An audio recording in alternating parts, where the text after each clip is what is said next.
फटाफट हम लोग आगे बढ़ रहे हैं इन द फाइनल अकाउंट। तीसरा वीडियो है ये फाइनल अकाउंट का। एडजस्टिंग एंट्रीज या एडजस्टमेंट्स। पहले एडजस्टमेंट्स चार तरह से डिवाइड किए जा सकते हैं। क्लोजिंग स्टॉक से रिलेटेड एडजस्टमेंट्स, एक्सपेंसेस इनकम से रिलेटेड एडजस्टमेंट्स, डेटर से रिलेटेड एडजस्टमेंट और बाकी सारे एडजस्टमेंट। क्लोजिंग स्टॉक से related stock of finish goods, stock of raw material, stock of WIP. Closing stock अगर ट्रायल बैलेंस में दिया जाता है तो उसका सिर्फ एक effect, balance sheet asset side. Closing stock अगर एडजस्टमेंट के तौर पे दिया जाता है, रॉ मटेरियल और डब्ल्यूआईपी का stock manufacturing account credit side, finish goods का stock closing stock trading account के credit side. Journal entries, stock of raw material account debit, stock of WIP account debit to manufacturing account, stock of finish stock of goods account debit या फिर stock in trade account debit to trading account. Outstanding expenses, जो expense आपके accrue हो चुके हैं पर अब तक के पे नहीं किए हैं, P&L अकाउंट के डेबिट साइड में रिस्पेक्टिव एक्सपेंस पे ऐड किए जाएंगे और बैलेंस शीट के लायबिलिटी साइड में लायबिलिटी के तौर पे दिखाए जाएंगे। Adjusting entry, respective expense account debit to outstanding expense account. Prepaid expense, P&L account के डेबिट साइड में रिस्पेक्टिव एक्सपेंस में से सब्ट्रैक्ट करके दिखाए जाएंगे या फिर साथ ही साथ बैलेंस शीट के असेट साइड में दिखाया जाएगा। यहां पर अगर एडजस्टिंग एंट्री पूछी जाए तो इसकी एंट्री होगी prepaid expense account debit to respective expense account. Income receivable, income accrued but not yet received.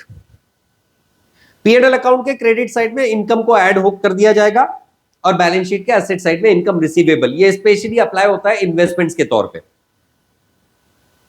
Adjusting entry, income receivable account debit to respective income account. Income pre received, अगर कोई commission, rent, advance में मिला है, P&L account के credit side में respective income में से subtract किया जाएगा और बैलेंस शीट के लायबिलिटी साइड में करंट लायबिलिटी के तौर पे दिखाया जाएगा। एडजस्टिंग एंट्री क्या होगी? Respective income account debit to pre received income account.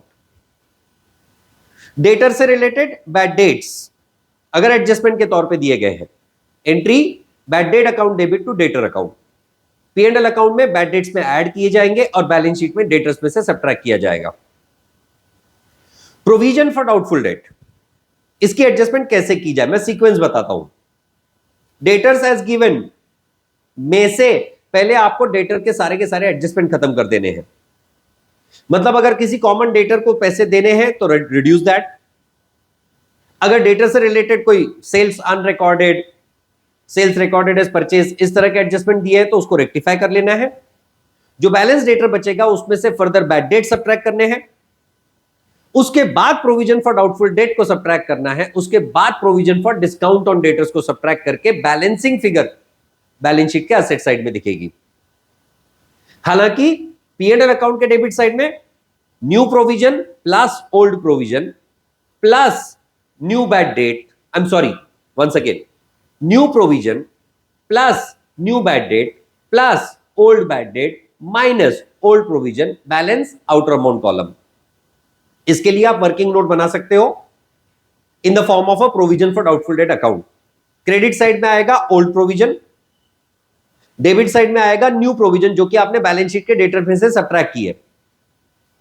Debit will be of the bad debt of all the bad debt, जो पहले से आपके ट्रायल बैलेंस में बैड डेट दिए गए, plus the new bad debt which you have shown, which you have accounted now.